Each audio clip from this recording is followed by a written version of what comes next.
ನೀವು ಹೇಳಿ. ಶಾರದಾ ಅವ್ರನ್ನ ಯಾವುದೋ ಹಳೆ ಕೇಸ್ನ ವಿಚಾರಣೆ ಕರ್ಕೊಂಡು ಹೋಗಬೇಕಾದ್ರೆ ನಾವಿದ್ದು ವೆಹಿಕಲ್ ಆಕ್ಸಿಡೆಂಟ್ ಆಗೋಯ್ತು. ಅದರಲ್ಲಿ ಶಾರದಾ ಅವರು ತೀರ್ಕೊಂಡ್ರು. ಜೊತೆಗೆ ಇಬ್ಬರು ಕಾನ್ಸ್ಟೇಬಲ್ಗಳು ಕೂಡ ತೀರ್ಕೊಂಡ್ರು. ಈ ಗಾಯ ಕೂಡ ಅದೇ ಆಕ್ಸಿಡೆಂಟಿಂದನೇ ಆಗಿರೋದು.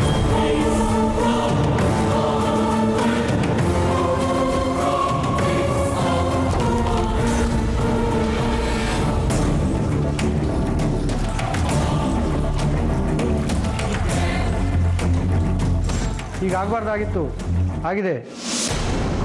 ಅದಕ್ಕೆ ಸರ್ಕಾರವೇ ಹೊಣೆ.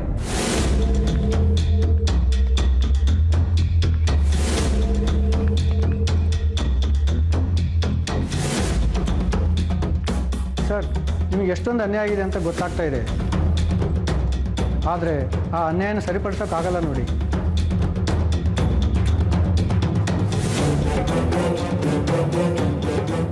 ಸರ್ಕಾರದಿಂದ ಎಲ್ಲ ರೀತಿಯ ಪರಿಹಾರಗಳು ಕೂಡ ಸಿಗುತ್ತೆ.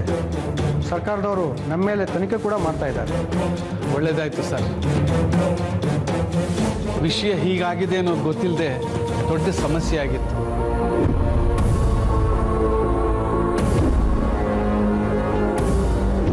ಇದೇ ವಿಚಾರಕ್ಕೆ ಮನೆಯಲ್ಲಿ ಒಬ್ರಿಗೊಬ್ರಿಗೆ ಅಸಮಾಧಾನ ಗಲಾಟೆ ನಡೀತಾ ಇತ್ತು. ನೀವು ಬಂದು ಎಲ್ಲ ವಿಷಯ ತಿಳಿಸಿ ದೊಡ್ಡ ಉಪಕಾರ ಮಾಡಿದ್ದೀರ ಸರ್. ಸರ್, ನಮ್ಮ ಕೆಲಸ ನಾವು ಮಾಡಿದ್ದೀವಿ.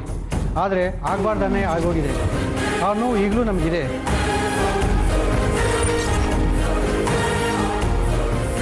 ದೇಸಾಯಿಗಳೇ, ನಾನೇನು ಬರ್ತೀನಿ.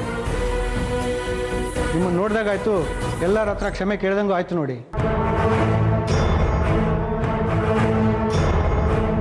ಶಾಂತನವರೇ, ನೀವು ಪೊಲೀಸ್ ಸ್ಟೇಷನಿಗೆ ಬರಬೇಕಾಗತ್ತೆ. ಹೇಳಿ ಕಳಿಸ್ತೀನಿ. ನಾನೇನು ಬರ್ತೀನಿ ಸರ್. ಒಳ್ಳೆಯದು.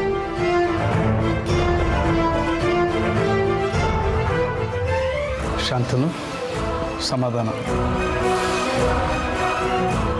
ಈಗ ಸತ್ಯ ಏನು ಅಂತ ನಿನಗೆ ಗೊತ್ತಾಯ್ತಲ್ಲ, ಅದಕ್ಕೆ ಹೇಳೋದು. ಆ ಥರದಲ್ಲಿ ಯಾವುದೇ ನಿರ್ಧಾರ ತಗೋಬಾರ್ದು ಅಂತ. ಬಾ, ನಿನ್ನ ಹತ್ರ ಮಾತಾಡೋದಿದೆ. ರೀ, ನನಗೆ ಯಾಕೋ ಇನ್ನೂ ಅನುಮಾನ ಇದೆ. ನನಗೂ ಹಾಗೆ ಅನಿಸ್ತಾ ಇದೆ. ನಿಮ್ಮ ತಲೆಯಲ್ಲಿ ಬುದ್ಧಿ ಇಲ್ವಾ? ಯಾಕೆ ಅನುಮಾನ ಇಟ್ಕೊಂಡು ಒದ್ದಾಡ್ತಾ ಇದ್ದೀರಾ? ಇನ್ಸ್ಪೆಕ್ಟರ್ ಬಂದು ಎಲ್ಲ ವಿವರವಾಗಿ ಹೇಳ್ದ ತಾನೆ. ಬಿಟ್ಟಾಕಿ ಆ ವಿಷಯನ. ಬಾ ಬಾಪ್ಪ.